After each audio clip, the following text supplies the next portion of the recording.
Сәлем құрметті достар. Бүгінгі видеода мен мынау тіля дейді ғой. Қазақшасы қалай болатынын білмеймін. Ол ағаштың жапырақтарына түсетін құрт.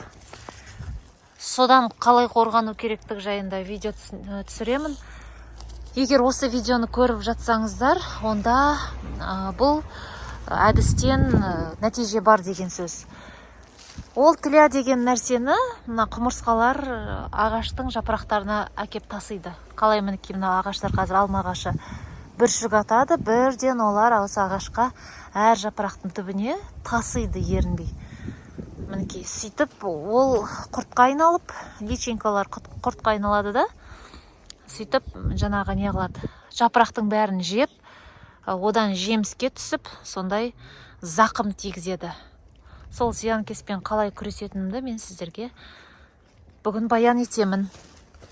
Ол үшін мен мынандай агроткань дейді, агромата, ауа өткізетін.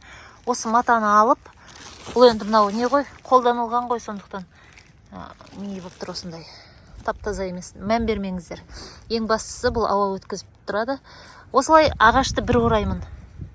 Ағашты былай бір ораймын да, бір-екі рет орап, үстінен мындай арнайы сатып алған шыбын жабыстыратын, шыбын жабыстырғыш липучкалар бар ғой. Соны сатып алдым.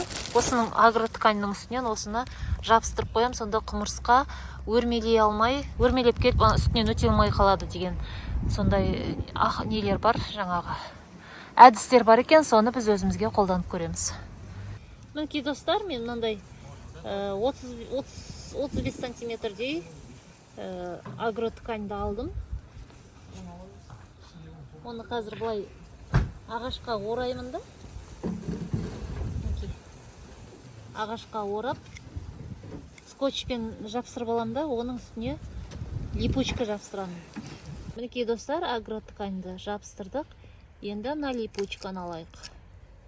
Ойбай, кеуіп қалған ба немене?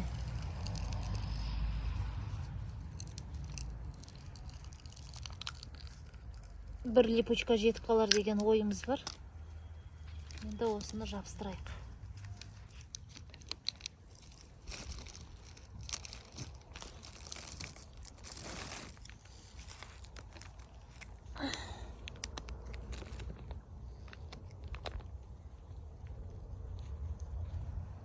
Мінекей, бірдеме етіп жапсырдық. Енді осының үстін кішкене скотчпенен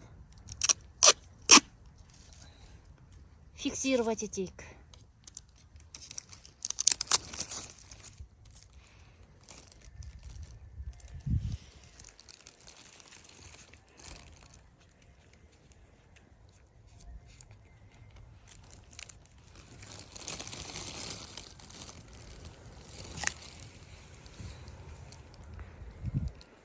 Бұлай клей жақсы сияқты. Енді көреміз осыны. Қолғаппен жасау дым ыңғайсыз екен. Осылай қолды жуып аламыз кейін.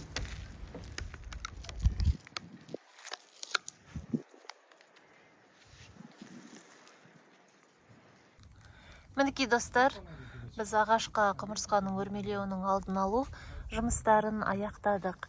Ағаштың әр бұтағына осылай жабыстырып шықтық. Мінекей. Енді бұны көреміз. 3-4 күнде кебе мекен, кеппей мекен, оны тексеріп көреміз. Негізі кеппеу керек. Кәдімгі шыбынды ұстайтын ленталар ғой. Бақшаларымыз жемісті болсын, достар. Бұл алма ағашы осындай болып тұр әзірге. Мінекей достар, енді нәтижесін тексерейік. Мына құмырсқа асықтырып кетіп бара жатыр. Өзінің жұмысына агроволокнаға кеп қалды. Мінекей, міне алмай қайттан кетті. Тіпті әбден үйреніп қалған ғой, үйреншікті жолдарына ше, мына агротканьды көріп, таныс емес жол ғой деп кетіп бара жатыр да, бірақ қайтпайды, жол іздеп жатыр. Мінекей айналып жүр.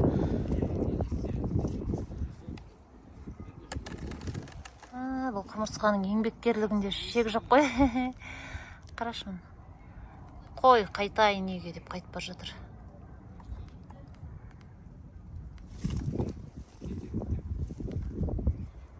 Есің барда елің тап деп құмырсқа қайтып бара жатыр үйіне. Мына құмырсқа мінекей. Үйіне қайтайын десе жол жоқ. Қайда кеткен деп іздейді. Мынауларың не деп айқайлап жүр.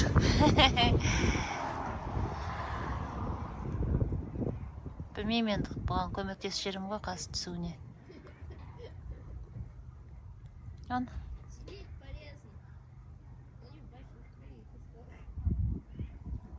Аяқтарын басып, аяқтарын басса күшті болушы тексеретін, жабыса ма, жабыспай ма. Аяқтарын баспай жатыр ғой. Мына не істеп жүр? Мынау кәрі алмағашы ғой. Осыған үшеуі кетті. Үшеуін жабыстырдым.